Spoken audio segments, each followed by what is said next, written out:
वरची जीवितीची कहाणी. आटपाट नगर होतं.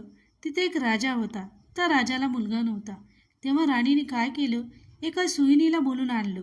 अगं सुईणी, मला नाळवारीसुद्धा मुलगा एक गुपचूप आणून दे. मी तुला पुष्कळ द्रव्य देईन. सुईणीने होय म्हटले. मी त्या तपासावर राहिली. गावात एक गरीब ब्राह्मणाची बाई गरवार राहिली होती. तेव्हा ही सुईण तिच्या घरी गेली आणि म्हणाली, बाई, तू गरीब आहेस.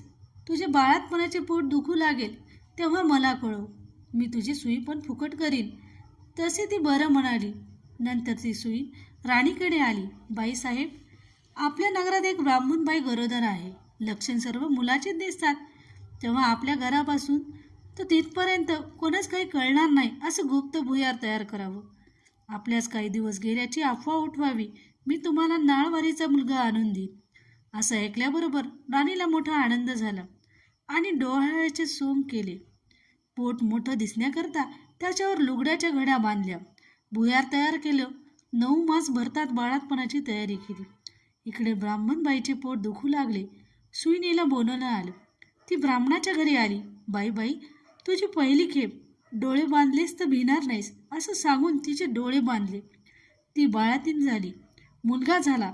सुईणीने एका दासीकडून भुयारीच्या वाटेनं मुलगा राणीकडे पाठवला व तिने एक वरवंटा घेऊन त्यास एक कुचा बांधला आणि तिच्या पुढे ठेवला. मग बाईचे डोळे सोडले. तुला वरवंटा झाला असं सांगून लागले.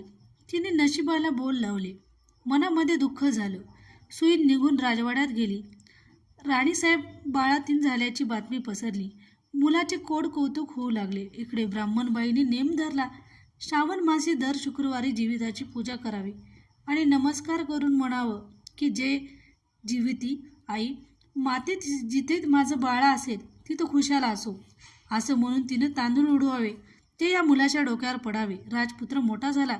एके दिवशी फिराव्यास निघाला. त्या दिवशी ही नाहून आपल्या अंगणात राळे राखवीत बसली होती. तेव्हा याची नजर तिजवर गेली.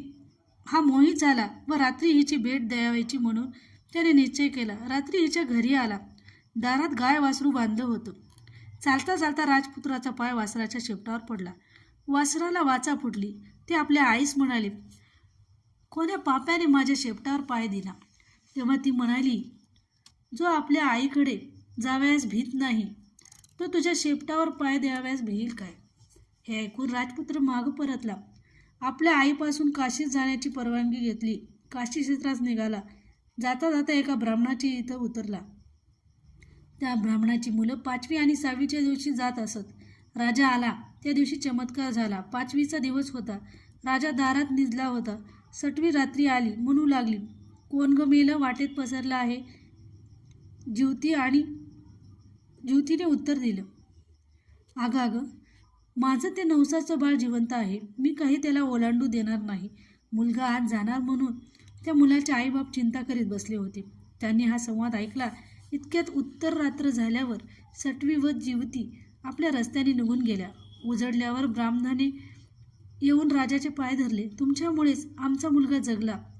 आजचा दिवस मुक्काम करा अशी त्याने विनंती केली. राजाने ती मान्य केली. त्याही रात्री याचप्रमाणे प्रकार झाला. दुसऱ्या दिवशी राजा चालत आला. इकडे याचा मुलगा वाढता झाला. पुढे काशीस गेल्यावर यात्रा केली. गयावर्जनाची वेळ झाली. पिंड देते वेळी ते घेण्याला 2 हात वर आले. असं होण्याचं कारण त्याने ब्राह्मणास विचारलं. ते म्हणाले, घरी जा. साऱ्या गावातल्या बायका पुरुषास जेवायस बोलव. म्हणजे याचे कारण समजेल. मनाला मोठी चुटपुट लागली. घरी आला. मोठ्या थाटाने माऊंद केलं. त्या दिवशी शुक्रवार होता. गावात ताकीद दिली. घरी कोणी चूल पेटू नये. सगळ्यांनी जेवायला यावं. ब्राह्मणीला मोठे संकट पडले. राजाला निरोप धाडला. मला जीवितीचे व्रत आहे. मोठे नियम पुष्कळ आहेत. ते पाळाल तर जेवायला येईल. राजाने कबूल केले. जिथे तांदळाचे धुणे होते ते काढून तिचे सारवून त्यावरून ती आली. हिरव्या बांगड्या भरल्या नाहीत. कारल्याच्या मांडवाखाली गेली नाही. दरवेळेस जिथं माझं बाळ असेल तिथं खुशाल असो असं म्हणणे.